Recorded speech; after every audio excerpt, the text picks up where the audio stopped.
इसलिए भारत के सबसे हाल की जीडीपी की डेटा अब तक प्रकाशित हुई है, जहां बहुत से प्रबल देश आर्थिक रूप से संघर्ष कर रहे हैं और मंदी का सामना कर रहे हैं, वहीं भारत बहुत ऊंचाई सतह पर उछल रहा है, जैसा कि हमेशा होता है।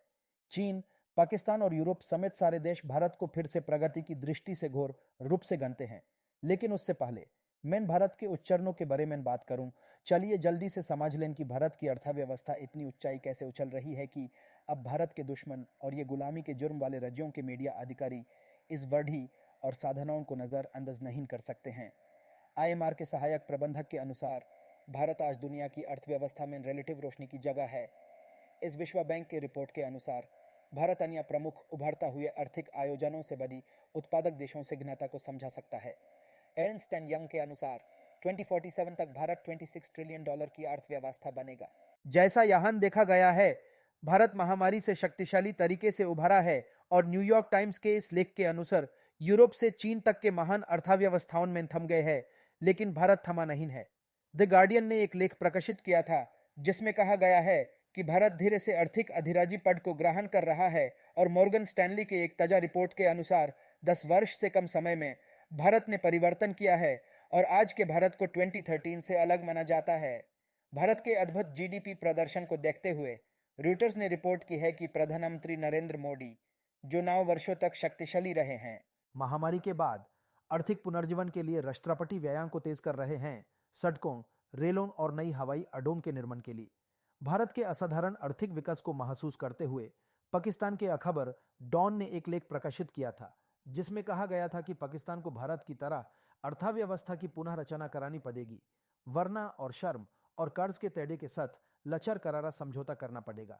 लेकिन जैसे कि उम्मीद थी, चीन की नजर पर भारत की उच्चल पर हमेशा से ही जलन और भय की भारी रही है और इस विश्व समय से जुड़ी ग्लोबल टाइम्स के इस लेख में कुछ ऐसा ही प्रदर्शित होता है जिसमें चीन के राज्य से संबंधित मीडिया अधिकारी के अनुसार भारत चीन की अर्थव्यवस्था में पीछे छोड़ देगा, चाहे वह विश्व का सबसे अधिक जनसंख्या वाला देश बने या ना बने। शाओगंग चंग, Shanghai institute for international studies के एक शोध सहायक ने लिखा है कि भारत की विशाल जनसंख्या, सही प्रशासन या औद्योगिक संरचना के बिना भारत के लिए भारी बोझ बन सकता है और लुचो हाव के अनुसार भारत की अर्थव्यवस्था चीन की तुलना में असाधारण कठिनाइयों से गुजरेगी।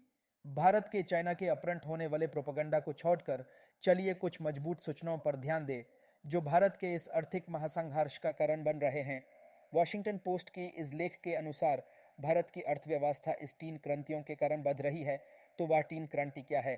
पहली क्रांति सरकारी योजना आधार थी, दूसरी क्रांति जियो क्रांति थी और तीसरी क्रांति है जो किसी भी भारत यात्री के लिए सहज दिखाई देती है, यह है इंफ्रास्ट्रक्चर क्रांति।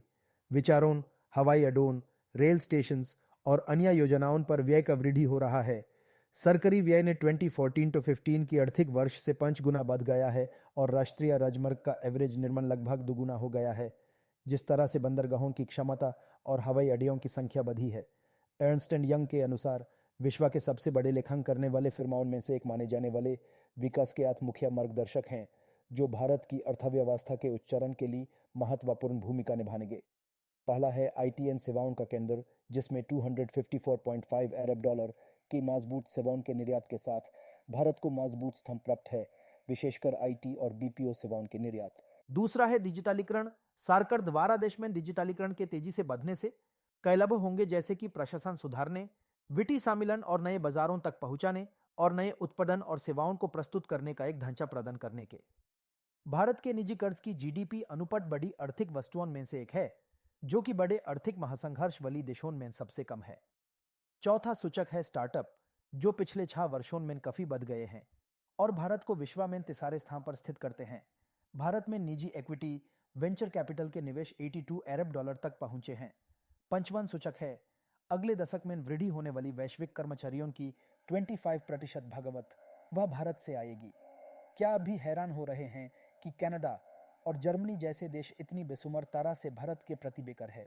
छठवां सूचक है भारत सरकार के आत्मनिर्भर इनिशिएटिव के शुक्रिया देश को महत्वपूर्ण उच्चाई उत्पादों के निर्माण में वृद्धि करने का अवसर मिल रहा है और सेमीकंडक्टर्स, मोबाइल फोन्स और इलेक्ट्रिक व्हीकल्स की इमर्जिंग सनराइज सेक्टर्स में 2013 में भारत आया और तब से जो दृष्टिकोण में भारत के इंफ्रास्ट्रक्चर में हुआ ड्रामेटिक परिवर्तन को मैंने देखा है, वह बिल्कुल अद्भुत है और अंतिम रूप में 0.8, और वह है भारत की सूर्यापुरक्षी ऊर्जा की परिवर्तन।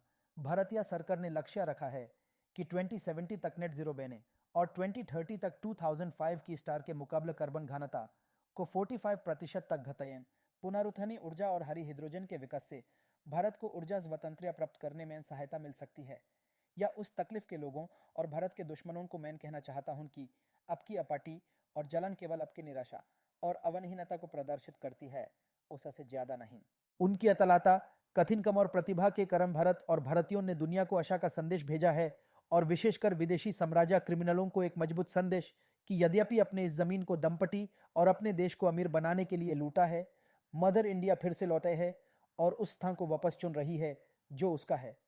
इन पश्चिमी दुनिया के लेखों के बावजूद भारत के अर्थव्यवस्था पर विदेशी साम्राज्य क्रिमिनलों के प्रति भारतीय स्वदेशी और धर्म संस्कृति के प्रति उनकी दृष्टिकोण या नफरत में कुछ बदलाव संभव नहीं है, क्योंकि उनमें इस नई एवं बढ़ती हुई कल्याणकारी भारत को धार्मिक माप में ग्रहण करने की इच्छा है, इसे क्रिश्चियनीकरण या इस्लामीकरण करके। इसका कारण यह है कि इस नए भारत को दार्शनिक तथा व्यापारिक तथा भावात्मक रूप से भी पकड़ना है, क्योंकि इसके प्रति इच्छा है कि इसके प्रतिभा और मनुष्य अधिकार को भी छीन लें।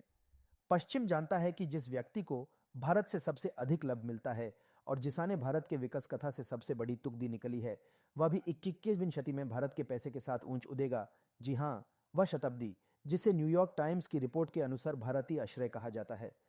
भारत के प्रधानमंत्री के अनुसार जो लोग हमारा 250 वर्षों तक हमारा प्रबंध किए थे, उन्हें हम पीछे छोड़ आए हैं ताकि हम विश्वर्थ व्यवस्था में चलते जा सकें।